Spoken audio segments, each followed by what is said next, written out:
যদি এই আয়াতে কারিমাকে বুঝতো কখনো নবীগণকে মুর্দা বলতো না। যদি এই আয়াতে কারিমা বুঝতো আল্লাহর ওলিগণকে কখনো মুর্দা বলতো না। যদি এই আয়াতে কারিমা বুঝতো মুমিন মুসলমানকে কখনো মুর্দা বলতো না। কারণ এই আয়াতে কারিমা প্রমাণ করে দিচ্ছে যারা দুনিয়ার বুকে নফস আত্মা এসেছে, প্রত্যেকটি আত্মা মরণের স্বাদ গ্রহণ করে। মরণের স্বাদ গ্রহণ করার পরে এই মরণের স্বাদ যখন গ্রহণ হয়, তখন মরণের স্বাদটা গ্রহণ করার পরে অনেক আছে যাদের দেহ শেষ হয়ে যায়, যেমন জামাতাত নাবাতাত রয়েছে। কিন্তু আল্লাহ পাক আশরাফুল মাখলুকাত করে মানব জাতিকে প্রেরণ করেছে। এই মানুষের মধ্যে অনেক কোয়ালিটি আছে।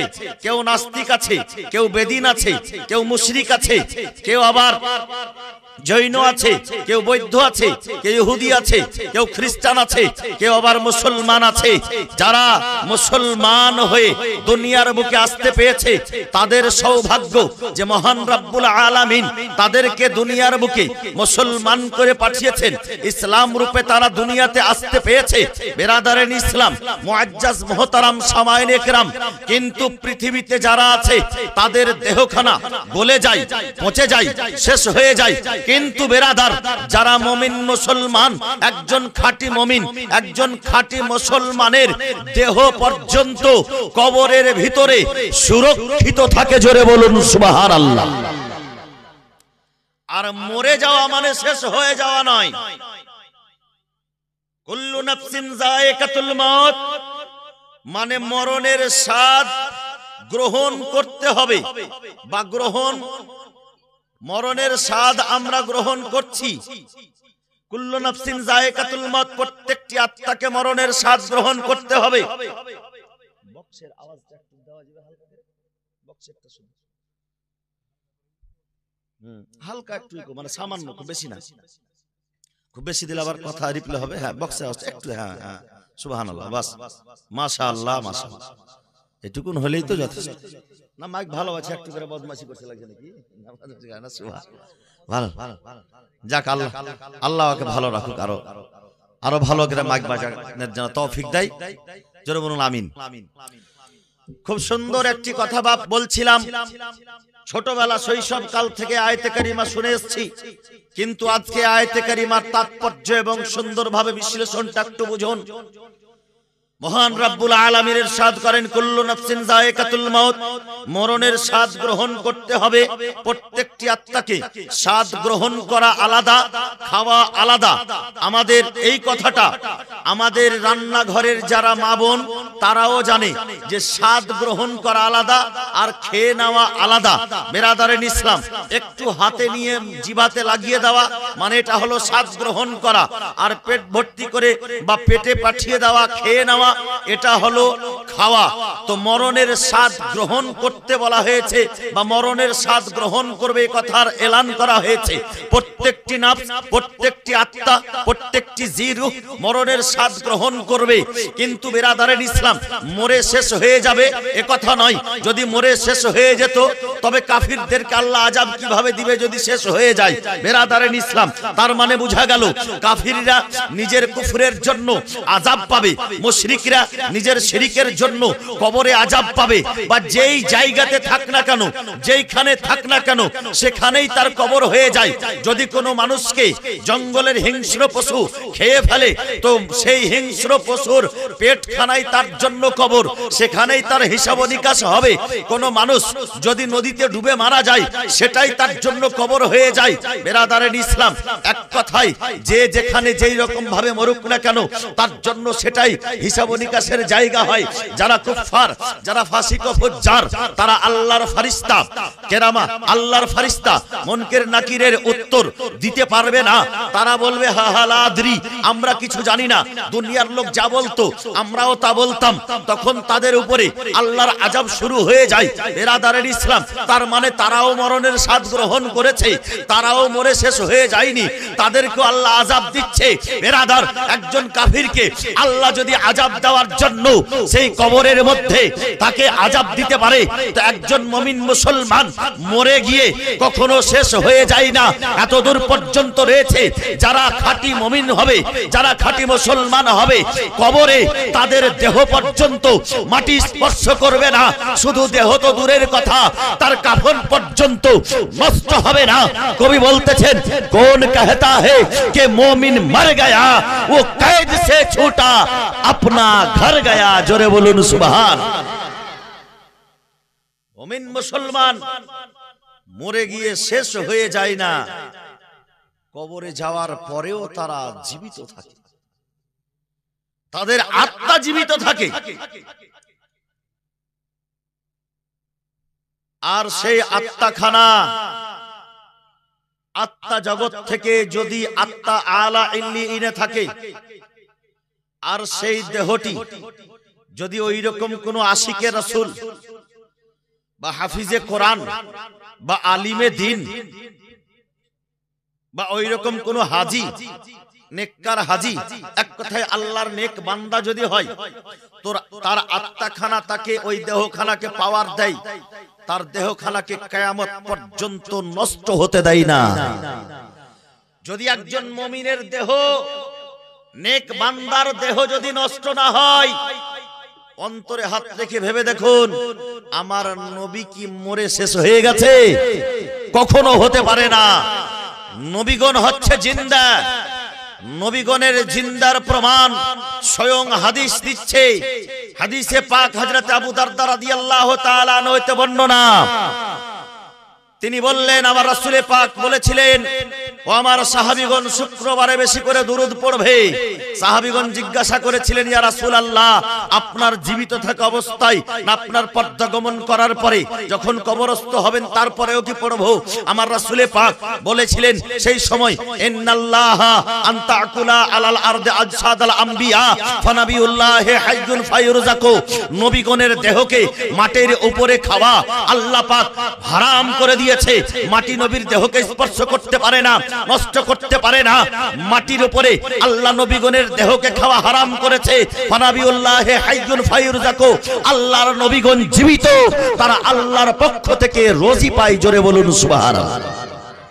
আলা হযরত আজিমুল বরকত আলাইহি रहमत और रिजवान बोलतेছেন, तू जिंदा है वल्लाह, तू जिंदा है वल्लाह, मेरे चश्मे आलम से छुप जाने वाले चमक तुझसे पाते हैं सब पाने वाले, मेरा दिल भी चमका दे चमकाने वाले।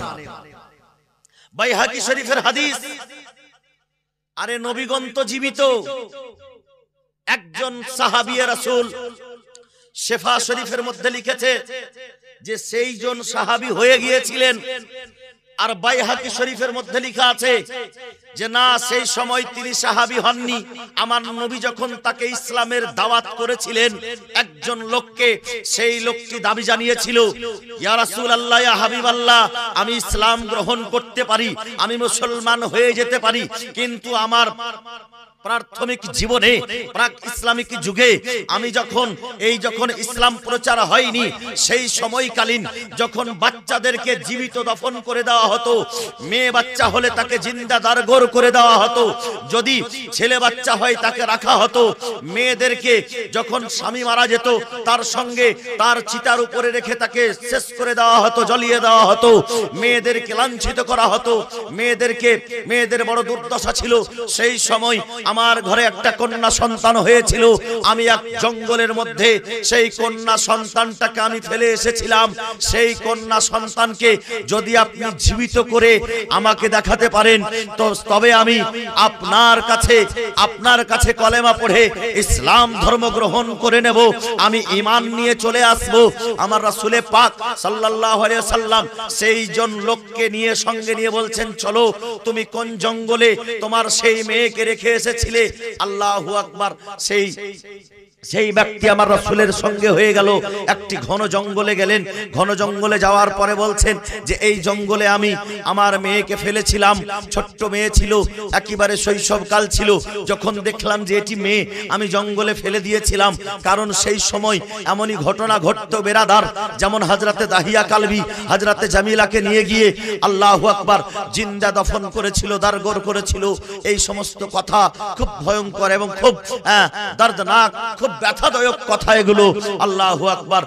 কারণ তখন তাদের ইসলামের আলো তাদের অন্তরে ছিল না, ইসলামকে তারা গ্রহণ করেছিল না, তারা মুসলমান হয়েছিল না, নারীদের মর্ম তারা বুঝছিল না, মেয়ে বাচ্চার মর্ম তারা বুঝছিল না, জিন্দাদার গোর করে দেওয়া হতো। বেরাদারের ইসলাম সেই সময় হযরতে আমার রাসূলে কায়নাত সাল্লাল্লাহু আলাইহি সাল্লাম সেই ব্যক্তিকে নিয়ে গেলেন, বলে এই জায়গাতে আল্লাহু আকবার আমার রাসূলে কায়নাত সাল্লাল্লাহু আলাইহি সাল্লাম জঙ্গলের এক পার্শ্বে দাঁড়িয়ে সেই বাচ্চার, সেই মেয়ে বাচ্চাটির নাম ধরে ডাক দিলেন যে ফালা, তুমি আল্লাহর হুকুমে জীবিত হয়ে তুমি আমার কাছে এসো। লেখক লিখতেছেন এমন কোন আমাদের মতো লেখক নয়, বেরাদার মুহাদ্দিস লিখছেন, হাদিস গ্রন্থের মধ্যে শিফা শরীফের মধ্যেও লেখা আছে, আর বাইহাকি শরীফের মধ্যেও লেখা আছে, আর অন্য হাদিস গ্রন্থে লেখা আছে যে সেই বাচ্চাটি লাব্বাইক লাব্বাইক ওয়া সাআদাইক বলতে বলতে, লাব্বাইক ইয়া রাসূলুল্লাহ সাআদাইক ইয়া রাসূলুল্লাহ বলতে বলতে সেই বাচ্চা মেয়েটি আমার রাসূলের কাছে এসে উপস্থিত হয়ে গেলেন। জোরে বলুন সুবহানাল্লাহ। আচ্ছা, মরে গিয়ে যদি শেষ হয়ে যেত, এই বাচ্চা মেয়েটা আসলো কোথায় থেকে? যেই বাচ্চা মেয়েটাকে 2-4-5 বছর আগে ফেলে দিয়েছে, বাঁচার কোনো নামো নিশান নাই, সেই বাচ্চাটা সেখানেই মারা গেছে।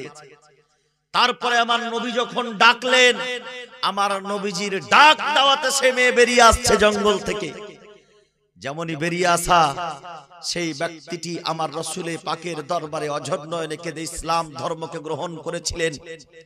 আর শিফা শরীফের মধ্যে লিখছে যে আগেই ইসলাম ধর্ম কবুল করার পরে আল্লাহর নবীর কাছে আরজ করেছিলেন, ইয়া রাসূলুল্লাহ ইয়া হাবিবাল্লাহ, আমি দীর্ঘদিন পূর্বে আমার একটা ছোট্ট বাচ্চাকে আমি ফেলে চলে এসেছি, সেই বাচ্চাটাকে আপনি জীবিত করে দেন। আমার রাসূলে পাক তাকে যখন ডাকলেন, ডাকার পরে সে আমার রাসূলে পাক জিজ্ঞাসা করছেন যে তুমি কি তোমার পিতামাতার কাছে যেতে চাও? যদি যেতে চাও আমি তোমাকে তোমার পিতামাতার কাছে পাঠিয়ে দেব। আল্লাহ আল্লাহ। সেই বাচ্চা মেয়েটি বলছে লা হাজাতা লি, অর্থাৎ আমার কোনো প্রয়োজন নেই, ফিহিমা, অর্থাৎ আমার বাবা মায়ের কাছে যাওয়ার আমার কোনো প্রয়োজন নেই, আমি আমার আল্লাহকে আমার বাবা মা চাইতেও উত্তম পেয়েছি। জোরে বলুন সুবহানাল্লাহ। এই কথা বলে আবার সেই মেয়ে চলে গেল। বলার উদ্দেশ্য হলো কুল্লু নাফসিন যায়কাতুল মাউত, মরণের স্বাদ গ্রহণ করতে হবে, মরণের স্বাদ চাখতে হবে। মরে শেষ হয়ে যাব না, আমাদের জীবনটা 5খানা দুনিয়াতে পরিবর্তন হয়। আল্লাহু আকবার। সেই 5খানা দুনিয়ার মধ্যে আমরা এখন পার্থিব জগতে আছি, পৃথিবীতে আছি। বেরাদার, আমরা এই পৃথিবীতে আসার আগে মায়ের পেটে ছিলাম, মায়ের পেটে আসার আগে সুবহানাল্লাহ আত্মা জগতে ছিলাম। সুবহানাল্লাহ। এই আত্মা জগতে থাকা অবস্থায় মায়ের পেটে আসার আগে বাপের পৃষ্ঠে ছিলাম, বাপের পৃষ্ঠে আসার আগে আত্মা জগতে ছিলাম। আল্লাহ পাক জগৎ তৈরি করেছে, আত্মা জগৎ একটি হচ্ছে জগৎ।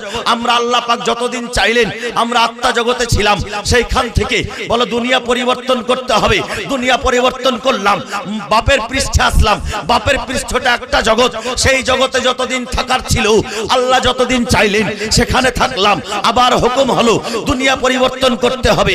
মায়ের গর্ভে আসলাম, 1 মাস 2 মাস 5 মাস 7 মাস 10 মাস আল্লাহ যতদিন চাইলেন মায়ের গর্ভে থাকলাম, বলে দুনিয়া পরিবর্তন করতে হবে। পার্থিব জগতে চলে আসলাম। বেরাদারের ইসলাম, এই পার্থিব জগতে যতদিন থাকবো, 1 বছর 2 বছর 5 বছর 10 বছর 20 বছর 100 বছর, তারপরে আবার হুকুম হবে দুনিয়া পরিবর্তন করতে হবে। কুল্লু নাফসিন যায়কাতুল মাউত, মওতের স্বাদকে গ্রহণ করে দুনিয়াটা শুধু পরিবর্তন করব, তবে এহ জগৎ ত্যাগ করে পর জগতে গমন করব, কবরী জগৎ জগতে চলে যাব, মরার পরে মরে শেষ হয়ে যাব না বিরাদারিন ইসলাম, মরার পরে কবরি জগতে যাব। আর কবরি জগতে যদি দুনিয়াতে আমাদের আমল সঠিক হয় তো কবরখানা আমাদের জান্নাতের বাগান হবে, আর নচেত আমার সেই কবরখানা জাহান্নামের টুকরা হয়ে যাবে। সেই কবরে আমাদের হিসাব নিকাশ শুরু হবে। আমরা কবরি জগতে যাব, আমরা পাঁচখানা দুনিয়াতে একটার পর একটা পরিবর্তন হতেই থাকি। আর যারা পরিবর্তন হয় তারা একদিন ধ্বংস হয়ে যায়, তারা একদিন শেষ হয়ে যায়। শেষ পর্যন্ত মহাপ্রলয় হবে, মহাপ্রলয় সংগঠিত হবে, কাল কিয়ামতের ময়দান হবে। কিয়ামতের দিনে আমরা শেষ হয়ে যাব। আল্লাহ পাক আবার হযরত ইসরাফিলকে সূর ফুঁকতে বলবেন, আবার জীবিত হব বিরাদারিন ইসলাম। তবে মরে শেষ হয়ে যায় না। যদি আমাদের মতো নগণ্য মানুষ মরে শেষ না হতে পারি, আমার রাসূলে পাক যারা আল্লাহর ওলি, যারা আল্লাহর প্রিয় বান্দা, তারা নিজ নিজ কবরে এখনো জীবিত আছে। জোরে বলুন সুবহানাল্লাহ। মুআজ্জাজ মুহতারাম সামাইনে কেরাম, আর আজকে যা মুখে আসছে আবল তাবল বলে ফেলছে। এই বাংলাদেশের এক পাগলা আব্দুর রাজ্জাক বিন ইউসুফ, ওকে একটা প্রশ্ন লিখে দিয়েছে, নবী কি জীবিত? চট করে বলছেন না, জীবিত না। কত বড় পণ্ডিত! আর একজন মুমিন মরার পরেও মরে না, মরণের শুধু স্বাদ গ্রহণ করে। তার জন্য তো কবি বলছেন, কোন कहता है कि मोमिन मर गया, वो कैद से छूटा अपना घर गया। আল্লাহর নবী সাল্লাল্লাহু আলাইহি সাল্লাম ইরশাদ করেন, তিরমিজি শরীফের হাদিস, আদ-দুনিয়া ও সিজনুল মুমিনিন ওয়া জান্নাতুল কাফিরিন। দুনিয়া হচ্ছে মুমিনদের জন্য কয়েদখানা, দুনিয়া হচ্ছে মুমিনদের জন্য জেলখানা, কাফিরদের জন্য আরামের জায়গা। জান্নাত মানে আরামের জায়গা, এটা কাফিরদের জন্য, বেদিনদের জন্য, নাস্তিকদের জন্য আরামের জায়গা হতে পারে। একজন মুমিনের জন্য এই দুনিয়াটা আরামের জায়গা নয়, এই দুনিয়াটা আমাদের পরিশ্রমের জায়গা, এই দুনিয়াটা আমাদের জন্য জেলখানা। এই বিরাদারিন ইসলাম, আমরা নিজের মন মর্জি করতে পারি না, আমরা নিজের অধিকার, আমরা নিজের মন মর্জিতে সব কাজ করতে পারি না। আল্লাহ যেটা আমাদের জন্য জায়েজ করেছে সেটা আমরা করতে পারি, আর যেটা আমাদের জন্য হারাম করেছে সেইখান থেকে আমাদেরকে বাঁচতে হবে। যেমন একজন জেলখানায় যদি একটি আসামি থাকে, সেই আসামি নিজের মন মর্জি চালাতে পারে না, তাকে জেলারের মন মর্জিতে চলতে হয়। তাকে যেখানে যাওয়া নিষেধ সে যেতে পাবে না, যেটা খাওয়া নিষেধ সে খেতে পাবে না বিরাদারিন ইসলাম। কিন্তু সুবহানাল্লাহ, ঠিক সেই রকম একজন জেলখানায় ব্যক্তি যেমন থাকে, একজন মুমিন বান্দা এই দুনিয়ার বুকে জেলখানা। নারে তাকবীর, নারে তাকবীর, নারে রিসালাত, নারে রিসালাত। উলামায়ে আহলে সুন্নাত, উলামায়ে আহলে সুন্নাত হযরত আল্লামা মাওলানা গোলাম ইয়াসিন সাহেব কিবলা, নারে তাকবীর, নারে রিসালাত। চেয়ার দাও, চেয়ার দাও গো, চেয়ার দাও, একটা চেয়ার দাও। এটা হচ্ছে আমার দাদা হুজুর। সুবহানাল্লাহ, আমার দাদা হুজুর চলে এসেছেন, আর টেনশন নাই আমার। সুবহানাল্লাহ, মাশাআল্লাহ, জাযাকাল্লাহ। চলে এসছে মানে কি, খুব সুন্দর।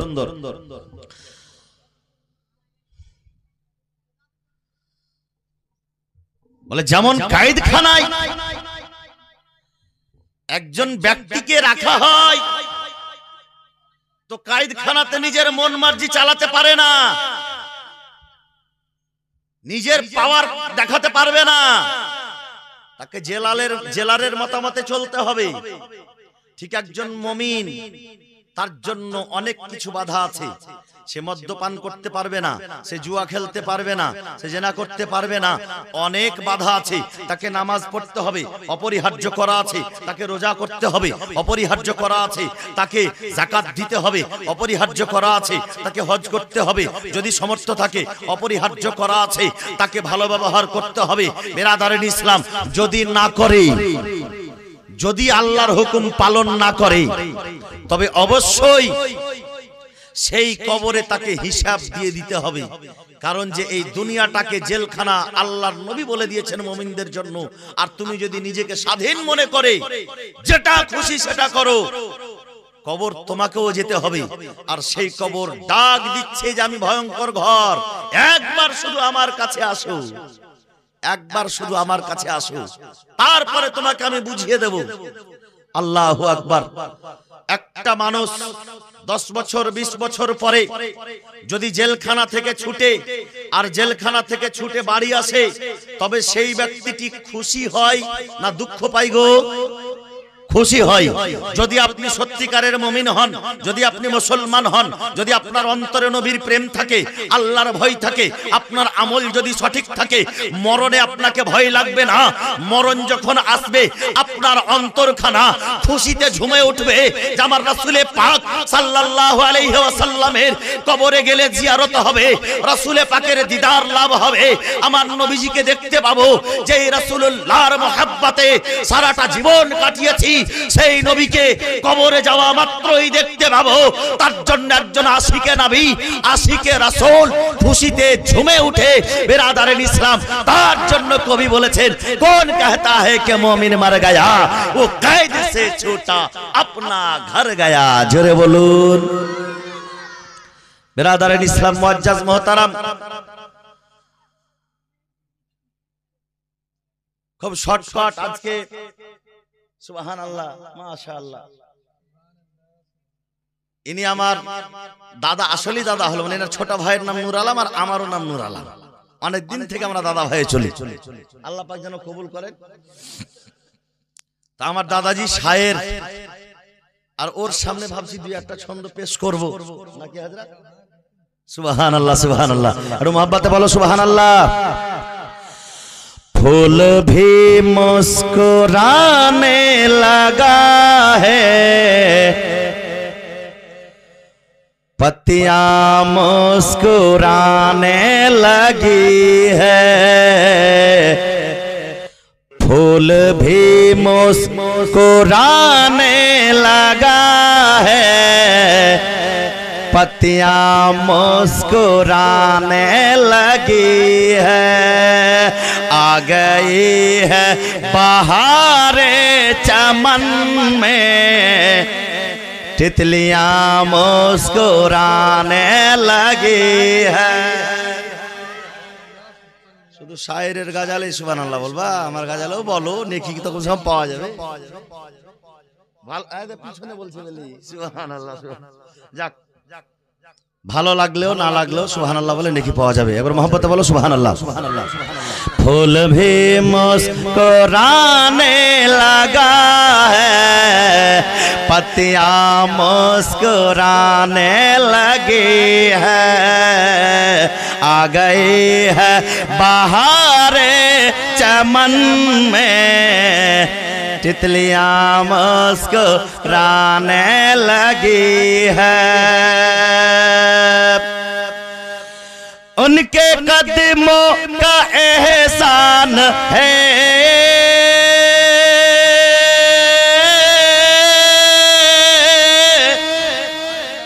उनके कदमों का एजाज है, सूखे थन भर गए बकरियों के, पेड़ सूखा हरा हो गया है, डालियां मुस्कुराने लगी है, पेड़ सूखा हरा हो गया है, डालियां मुस्कुराने लगी है।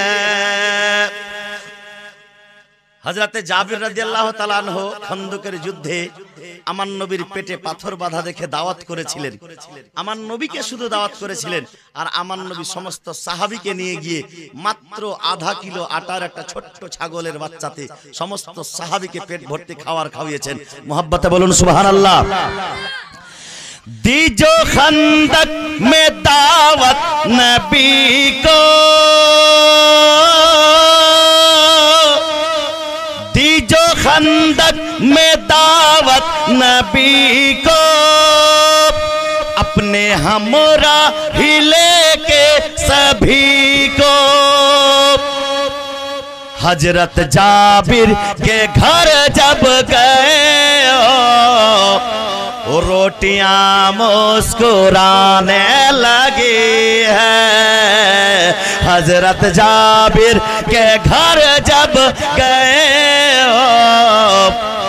रोटियां मुस्कुराने लगी है, फूल भी मुस्कुराने लगा है, पत्तियां मुस्कुराने लगी है।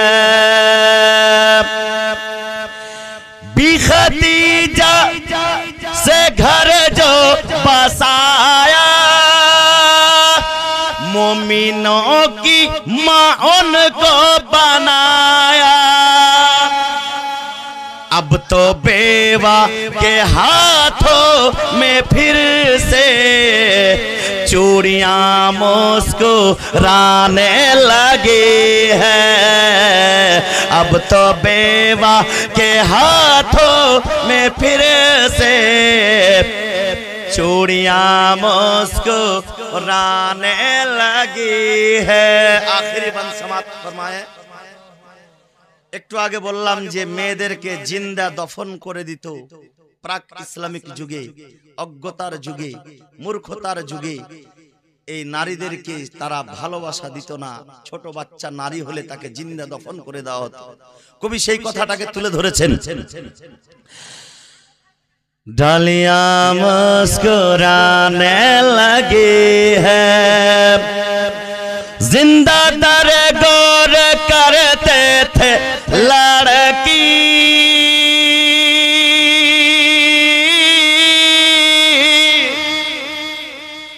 जिंदा दर गौर करते थे लड़की, हो गए सारे इंसान वहशी।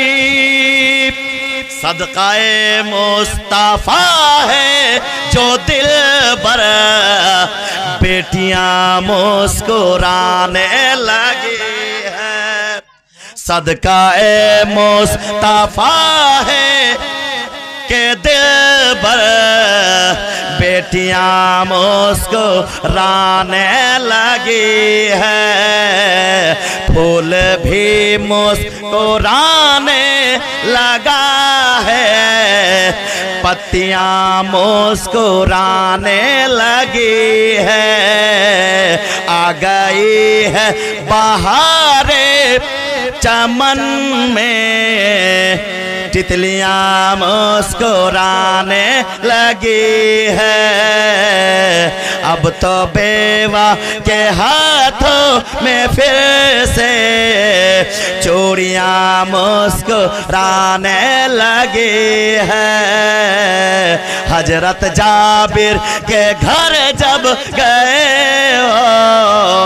रोटियां मुस्कुराने लगी है। सदकाए मुस्तफा है के दिल पर बेटियां मुस्कुराने लगी है। मुअज्जज मोहतरम सामाईन इकराम बाजस्ट बाबाजीरा पर्दानाशी मा भग्निगण आमार आमी बोललाम आद-दुनिया व सिजनुल मुमिनीन व जन्नतुल काफिरीन। दुनियाटा हच्छे मुमिनदेर जन्य कैदखाना, जेलखाना। ए बाबुरा खुचमुची जाबे ना तोदेर, चुप एकदम मुखटा साइलेंट कर ना रे बाप। তোরা না শুনবি আর মানুষ শুনবে, ওদেরকে ডিস্টার্ব হচ্ছে। চুপচাপ বসো। বাদব বানসিব, বেয়াদব বেনসিব। আদবের সহিত বসো। বেয়াদবি করতে হয় না বাপু, বেয়াদবি করতে হয় না স্টেজে মাহফিলে বসলে। এই দুনিয়াটা হচ্ছে আমাদের জন্য কায়দখানা, জেলখানা। আজকে একজন বাবার জন্য ইসালে সওয়াবের জালসা লাগিয়েছি। বিশাল আকারের একটা গরু, আজকে কমপক্ষে 500 লোকের হয়তো খাওয়া দাওয়ার আইটেম, একটা বিশাল জলসা, পেল্ডিং, মাইক, বক্তা, মুরগা, মুসাল্লাম, অনেক কিছু। এই বাবা মরে যাওয়ার পরে আজকে সেই বাবা যে কবরে কি অবস্থায় আছে এটা আমরা কিন্তু আর জানি না। আর যতগুলো আমরা খরচ করলাম 50,000, 1 লাখ, 2 লাখ, 5 লাখ, যত যা খরচ করুক না কেন, বাবা একটা টাকাও খেতে পায় না, এই টাকাটা বাবা খেতে পায় না। তবে হ্যাঁ, এই টাকাটাও খরচ করা দরকার, কারণ যে ছেলেদের উপরে বেঁচে থাকা অবস্থায় যেমন বাপ মায়ের হক থাকে, তেমন মরে যাওয়ার পরেও ছেলেদের উপরে হক থাকে। জোরে বলুন। বেঁচে থাকা অবস্থায় কি হক? বেঁচে থাকা অবস্থায় বাপ মাকে খাওয়াতে হবে, ওই বাপ মায়ের সেবা করতে হবে, ওই বাপ মা যেন তোমার কাছ থেকে দুঃখ না পায়, ওই বাপ মায়ের দোয়া নিতে হবে। আর যখন মরবে তার জন্য সাদকা করতে হবে, দান করতে হবে, তার জন্য মিলাদ মাহফিল দুয়ার মাজমা করতে হবে। এই আজকে যে দুয়ার মাজমা করেছি বেরাদার, এটা নিশ্চয় সঠিক হয়েছে বা ভালো কাজ, নেকি পাওয়া যাবে। কিন্তু বেরাদারের ইসলাম, জীবিত বাপের মনে যদি কষ্ট দেওয়ার পরে আর তার নামে যদি 5 লাখ টাকারও ভোজ লাগানো যায়, লাভ হবে না। বাপ যে কবরে নারাজ আছে, বাপ যে কবরে নারাজ আছে, মা যে কবরে নারাজ আছে। এ যুবক, আজকে দুনিয়া তোমার জন্য কায়েদখানা। ভাবিও না তুমি স্বাধীন হয়ে গেছো, ভাবিও না তুমি বড় হয়ে গেছো। তোমার বাপ এখন বুড়া হয়েছে, মা এখন বুড়ি হয়েছে, তোমার সঙ্গে আর পারবে না, এটা ভাবিও না। আল্লাহ সর্বশক্তিমান, সবকিছু পারে। বাপ মা যদিও বয়স হয়ে গেছে, তোমাকে কিছু বলছে না, তার মানে এটা নয় যে তুমি বাপের সামনে উঁচু আওয়াজে কথা বলো। একজন সাহাবী রাসূল তার ছেলে রাসূল পাক সাল্লাল্লাহু আলাইহি সাল্লামের দরবারে বলেছিলেন, ইয়া রাসূলুল্লাহ, আমি যেমন 2 মুঠে টাকা রোজগার করি, আমার বাবা তেমন 2 মুঠে টাকা খরচ করে দেয়। আমার নবীজি ডাকতে পাঠিয়েছেন অন্য সাহাবীকে, যাও আমার সাহাবীকে ডেকে নিয়ে এসো। সেই সাহাবীকে জিজ্ঞেস করছে, এরকম অসময়ে আমার নবীজি ডেকেছে কেন? বলে সে তো জানি না। বলে নবীজির কাছে কে ছিল? বলে আপনার ছেলে ছিল। বুঝতে আর অসুবিধা থাকলো না, বুঝে নিয়েছে বাবা, কমপ্লেন করে দিয়েছে আমার ছেলে। সঙ্গে সঙ্গে সে বাড়ি থেকে বের হলো, আর মনের মধ্যে তার কথা ঘুরতেছিল, কবিতা রচনা করতেছিল। যখন আমার নবীর দরবার পর্যন্ত পৌঁছায়, আল্লাহ জিবরিলকে পাঠিয়ে দিয়েছেন। বলে ইয়া রাসূলুল্লাহ, ইয়া হাবিবাল্লাহ, আপনি তো সেই বাপের কথা শুনবেন। কথা শোনার আগে সে রাস্তায় আস্তে আস্তে কিছু আবৃত্তি বিবরণ করেছে, আবৃত্তি মনের মধ্যে অঙ্কন করেছে, সে কিছু কবিতা রচনা করেছে। তার কবিতাটুকু অবশ্যই শুনে নেবেন। জোরে বলুন সুবহানাল্লাহ। এমন কি কবিতা লিখেছে, যেই কবিতার কথা হযরত জিবরিল এসে সংবাদ দিচ্ছে আমার রাসূল পাককে। আসলেন সেই বাবা, আসার পরে আমার নবীজি বলছেন, তুমি কবিতা রচনা করেছো, সেই কবিতা তুমি আমাদেরকে পড়ে শোনাও। সেই সাহাবী রাসূল যখন কবিতা পড়ে শোনাতে শুরু করলেন, আল্লাহ, যতজন সাহাবী ছিল সাহাবীগণ কাঁদছেন, যে পড়ছেন তিনিও কাঁদছেন। আমার রাসূলে পাকের 2 চোখ দিয়ে অশ্রুর দানা বেরিয়ে আসছে, মতির দানার মতো। অঝর নয়নে আমার নবীজিও কাঁদছেন, যে বাপ কি বাপ হতে পারে, বাপের মর্যাদা কি হতে পারে। সঙ্গে সঙ্গে ছেলের হাতখানা ধরে বলছে, যা আনতা ওয়া মালুকা লি আবিকা, তুমি এবং তোমার মাল দৌলত সবকিছুই তোমার বাপের। জোরে বলুন সুবহানাল্লাহ। তোমার উপরে তোমার বাপের অধিকার আছে, তোমার মালের উপরে অধিকার আছে, সব খরচ করে দিল, কোনো কমপ্লেন চলবে না। জোরে বলুন সুবহানাল্লাহ। আজকে সেই বাপকে, সেই মাকে যদি আমরা 10,000 টাকা দিই, পরে আবার যদি 10 দিন পরে বলে যে বাবা টাকা শেষ হয়ে গেছে, আবার প্রশ্ন করে থাকি, হ্যাঁ এত টাকা দিন কি করে দিলে তুমি? যুবক, যত পারো রোজগার করার বাপ মায়ের পিছে খরচ করো, কোনো দিনও অভাবে পড়বে না। আমি জিম্মেদারির সঙ্গে রাসূল পাক সাল্লাল্লাহু আলাইহি সাল্লামের স্টেজে বসে বলছি, ইনশাআল্লাহ যারা বাপ মায়ের পিছনে খরচ করে তাদের কখনো অভাব অনটন হয় না, তাদের বাড়িতে কখনো বরকত কমে যায় না। আর বাড়ি থেকে বের হওয়ার আগে অবশ্যই বাপ মা যদি জীবিত থাকে, সেই বাপ মায়ের অনুমতি নিয়ে বাড়ি থেকে যাবেন।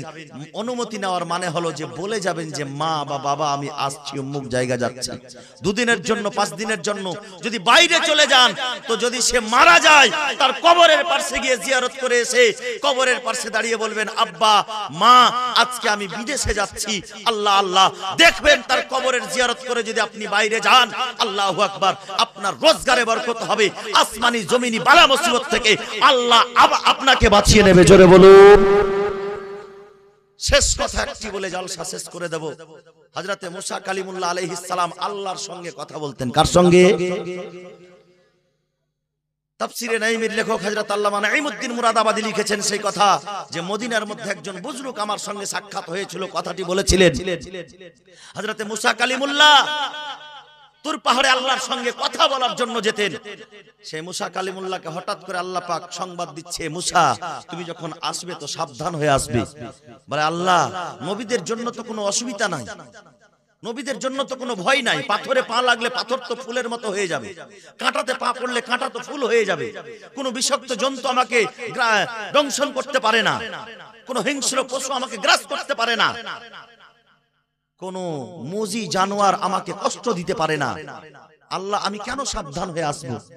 বলে মুসা, তুমি এতদিন যখন আসতে তোমার বাড়িতে তোমার মা ঘরের কোনায় মুসাল্লা বিছিয়ে আমার কাছে দোয়া করতো, আল্লাহ আমার মুসার জিভাই জড়তা আছে, রব্বুল আলামিন আমার মুসা তুর পাহাড়ে যাচ্ছে, রাস্তায় কত কাঁটাখোঁচো হতে পারে, কত ভয়ঙ্কর জীবজন্তু হতে পারে, আল্লাহ গো তুমি আমার মুসার হেফাজত করিও। ঘরের কোনাতে তোমার মা মুসাল্লা বিছিয়ে দোয়া করছিল, তোমার মায়ের দোয়া তোমার সাপোর্টে ছিল, কিন্তু এখন তোমার মা মারা গেছে আর তোমার মায়ের দোয়া তোমার সাপোর্টে নাই। বলে সাবধানে আসবে, যদিও তুমি নবী তোমার কোনো ক্ষতি হবে না, কিন্তু আল্লাহ পাক একজন নবীকে মায়ের দোয়ার প্রয়োজন আছে বলে এটা সমস্ত বিশ্বের মুসলমানকে জানিয়ে দিয়েছে। এ যুবকেরা যতদিন বাঁচবে মায়ের মনে আঘাত দিয়ে কেউ বিদেশে যেও না, মাকে রাজি করে বাপকে রাজি করে তার সঙ্গে কথা বলে যখন যাবে তো বিদেশে যাবে, যেই মা তোমার একদিন 1 ঘন্টা যদি তোমাকে না দেখতে পেয়েছে পাগলিনীর মতো এর বাড়ি ওর বাড়ি খোঁজ করেছে, আর তুমি 3 মাসের জন্য বিদেশে যাবে, যদি মাকে বলে না যাও 3 মাস ধরে মায়ের অন্তরটা মুচড়ে মুচড়ে ফাটবে, আর সেই মা তোমার জন্য কাঁদবে। তোমার ইনকামে না রোজগারে বরকত হবে না, তুমি বালা মুসিবত থেকে মাহফুজ থাকবে। যুবক ভাইয়েরা আমার, বাপ মা জীবিত থাকা অবস্থায় তাদের কদর করো, তাদেরকে সম্মান করো, তাদেরকে ভালোবাসো, আল্লাহ রাজি হবে। নচেত এহ জগৎ এবং পরজগৎ দুটোই বরবাদ হয়ে যাবে, নষ্ট হয়ে যাবে। আমি আয়াতে কারিমা আয়াতে শরীফা তেলাওয়াত করেছিলাম, কুল্লু নাফসিন যায়কাতুল মাউত, প্রত্যেকটি আত্মাকে, প্রত্যেকটি নফসকে, প্রত্যেকটি জি রূহকে একদিন মরণের স্বাদ গ্রহণ করতে হবে। আমাকেও মরতে হবে। আজকে এই বাড়ি থেকে মরেছে, কালকে তোমারও হয়ে যেতে পারে, এর কোনো গ্যারান্টি নাই। কবি বলেন, মौत से किसको रुस्तगारी है, आज तेरी तो कल मेरी बारी है, कौन कहता है कि मोमिन मर गया, वो कैद से छूटा अपना घर गया। তবে একটাই রাস্তা, নবীর প্রেম, নবীর ভালোবাসা যেন অন্তরে থাকে, তবে এহ জগতেও পার হব, পরজগতেও পার হব। হযরত আল্লামা डॉक्टर इकबाल बोलें कि मोहम्मद शफा तूने तो हम तेरे हैं, ये जहां क्या चीज है लौह कलम तेरे हैं, मोहम्मद की मोहब्बत दीन हक की शर्त अव्वल है, इसमें अगर हो कुछ खामी सब कुछ नामुकम्मल है। आज मुसलमानों ना घबराओ, अभी खुदा की शान बाकी है, अभी इस्लाम जिंदा है, अभी कुरान बाकी है, अभी छोटे भाई का खत्म हुआ बड़े भाई बाकी है। ये बात সুবহানাল্লাহ।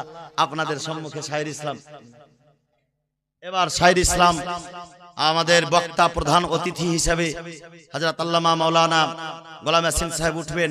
ওনার পূর্বে আমাদের এই গ্রামের স্বনামধন্য এক নবযুবক ভাই আমার, পুরানা হয়ে গেছে সুবহানাল্লাহ, যাই হোক একজন আমার ভাই সুবহানাল্লাহ, গ্রামেরই নাতে রসুল মোহাব্বতে পড়ছেন। একটা সময় ছিল যে নাতে রসুল পড়ছিল তো খুব ভালো লাগছিল না, আমি কদিন শুনলাম তো না, এখন খুব সুন্দর, মানে আস্তে আস্তে বলতে বলতে একটা অভ্যাস হয়ে যায়, আর নবীর নাত পড়লে মুখটা এমনি পরিষ্কার হয়। জোরে বলুন সুবহানাল্লাহ। তো নবীর নাতে রাসূল অবশ্যই উনি শোনাবেন, যার নাম হচ্ছে জুবায়ের আলম। আপনারাও শুনেছেন, আমিও শুনেছি। উনি বক্তা সাহেব ওঠার আগে উনি খুব সুন্দর আন্দাজে একদম মধুর সুরে আপনাদেরকে নাতে রাসূল বা যেটা উনি ইচ্ছা করবেন সেটা শোনাবেন, খুব শান্তভাবে, শান্তশিষ্টভাবে, একেবারে চুপচাপ বসে থাকুন।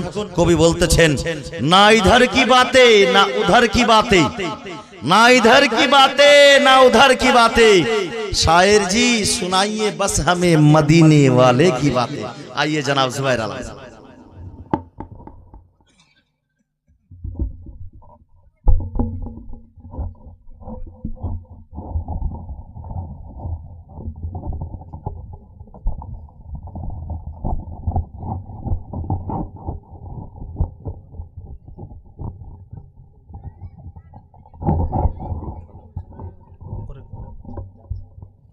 अस्सलामु अलैकुम व रहमतुल्लाहि व बरकातुहू।